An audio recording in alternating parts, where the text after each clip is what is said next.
I'm here today speaking with Feargal Deery, who is in Cloverhill Prison, and he's going to be spending Christmas in Cloverhill Prison. Feargal, tell us in total how long you've been in prison over the years. At this stage, I've done, over the course of 8 visits, I've completed approximately 36-month stint in prison.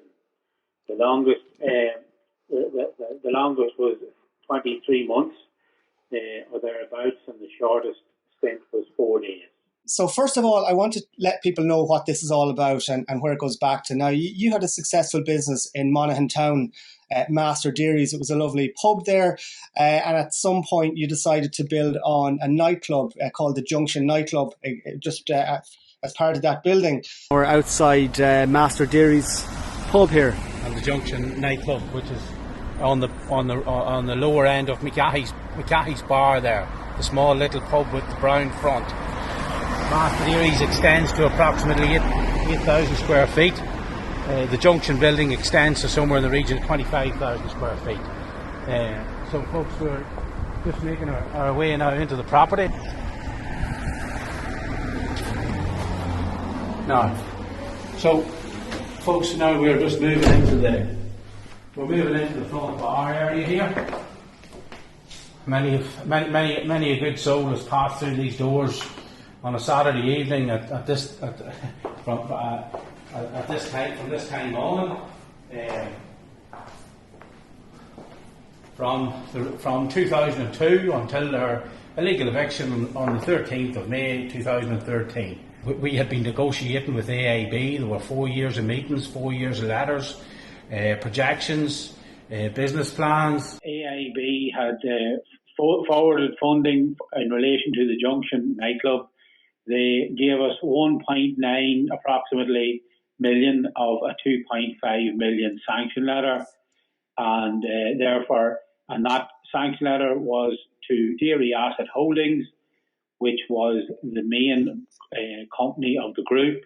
So AIB never fulfilled their obligations to Dairy Asset Holdings, so therefore everything else falls down on the back of that.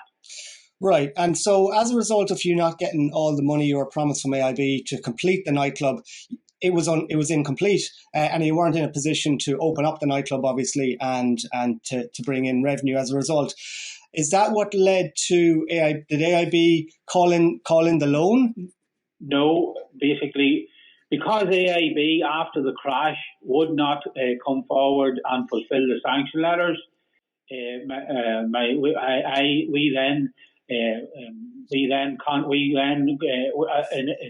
In conjunction with all the local tradespeople and suppliers, got the nightclub up and going on our own steam to be able to show AIB how successful the business could be. So by the time, basically, we funded what they should have. We funded what they should have funded whilst waiting on them to complete the sanction letter. So that brought the business from 750,000 in 2009 up to nearly $500,000 in retained profits in 2012. So at what point and why did AIB produce a deed of appointment? And as far as I know, a deed of appointment formalised the appointment of a receiver to take control of the property or manage the sale of the property. So at what point did AIB get involved and why? Well, basically, AIB had been, as it turns out, AIB put in a receiver on the 13th of May 2013. This was after 4 years of meetings with AIB. They put in specialised accountants. The revenue had been in checking our books and records. And it was a last-ditch attempt by AIB to have us illegally removed, because it's quite clear now, with the fullness of time, that we needed to be removed to protect the West Tenor Arms Hotel, especially in the middle of the town, because it was our main competitor. It was controlled by Seamus and Frank McEnaney at the time. I had also handed intellectual property to Martin Slattery of AIB, and 2 weeks after our eviction, the intellectual property opened as Shifty Mulhairs at the West Tenra, not as Shorty's which it should have been at Master Deary's. Now, who was the receiver appointed to Master Deary's in the Junction nightclub? The receiver appointed was Grant Thornton Receivers in Dublin. Here's the deed of appointment for this particular building. Okay? There's page 1, page 2, page 3, page 4. Now, I'd like to draw your attention to these 3 lines. Now, property, Park Street, Monaghan, County Monaghan, and all those place, shop and yard. Folks, this is the deed of appointment for the building I knocked to build this 25,000 square foot building. AIB hadn't fulfilled sanction letters. Their paperwork is, there's no deed, there's no proper paperwork for these properties. If everything was above board, the deed of appointment would be for the 25,000 square feet building that's there. But because AIB hadn't fulfilled their sanction letters, there wasn't a mortgage in place on the building, so the deed of appointment is null and void. After having been forcibly evicted from the premises, you returned and regained possession at a later date and were subsequently arrested sometime thereafter. You were later found not guilty by a jury on 12 charges of trespass and causing criminal damage at Master Deary's on dates between the 24th of April and the 28th of August 2016. Tell us when you went to Foley's pub and why. Why was Foley's pub brought into it? First of all, when and why? Basically, we went to Foley's because equipment belonging to Master Deary's has been removed and it's in Foley's. The intellectual package was also used in Foley's bar and upstairs in the lounge. That the same as the Shifty Mulhairs in plus Kieran Marin was on the paperwork for Foley's, and he created fraudulent documents to take me into the High Court. So therefore, that gave us a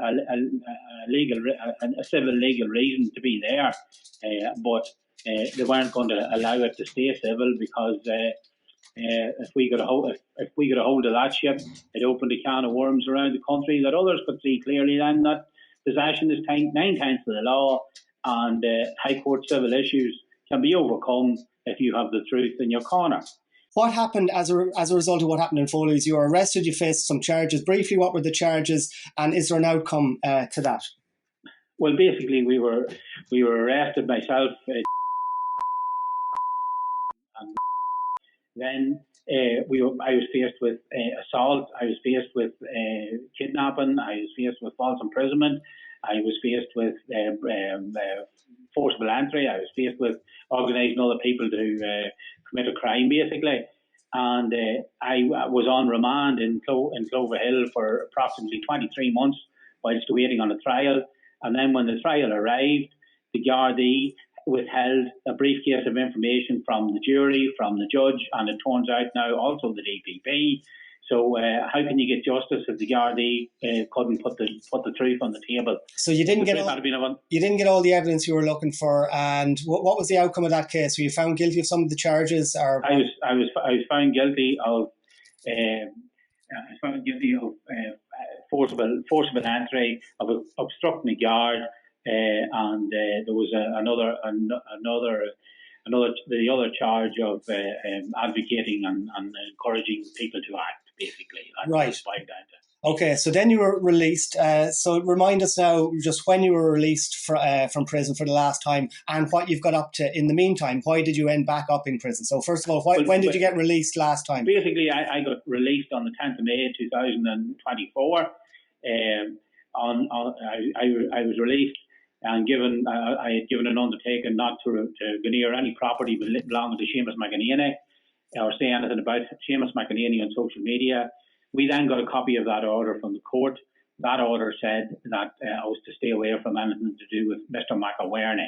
So they spelled his name wrong. It was a wrong name. It was a completely wrong name. It just wasn't a miscalculation. They did not want to put Seamus McEnaney's name on an order. So then over the course of the summer, the chance, again, if people want to go to Independent Minds too on YouTube, they can find out more information. We then secured a property in Dublin that is connected to Seamus McEnaney, and it's the James Joyce house, which many people will know from what was in the Times.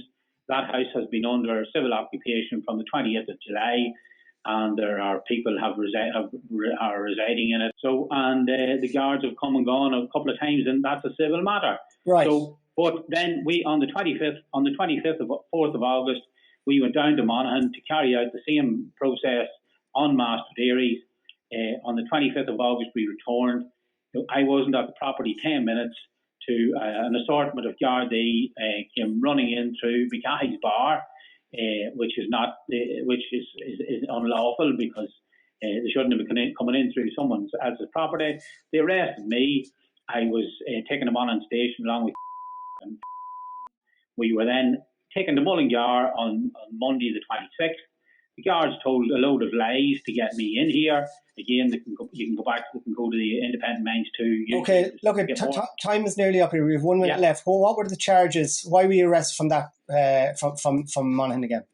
I was arrested for trespass. Trespass. Now you also just said there you've took possession, or people have taken possession of another one of McEnaney's buildings on the Quays in Dublin, the James Joyce building. Nobody has been arrested for trespass in that case, okay? No, none at all. Okay. The guards have come and gone and said it's a civil matter. Yeah. Okay, so look at Feargal, you're going to be in prison now for another Christmas. 2nd of January is my next date. Okay, well I encourage everybody to go along on January the 2nd to Cloverhill Prison Court and support you, Feargal. And I know it sounds strange to say, but I wish you a very happy Christmas. I know that's not going to be the case at all. You want to get home and see your wife and your kids and all that. And for a second Christmas, you're not going to do so. So look, take care of yourself.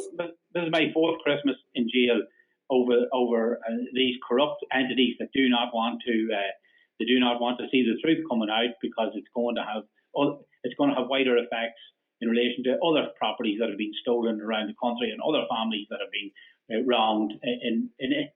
And there's people in every county that have been wronged, and that's quite clear now. That's quite clear now at this stage.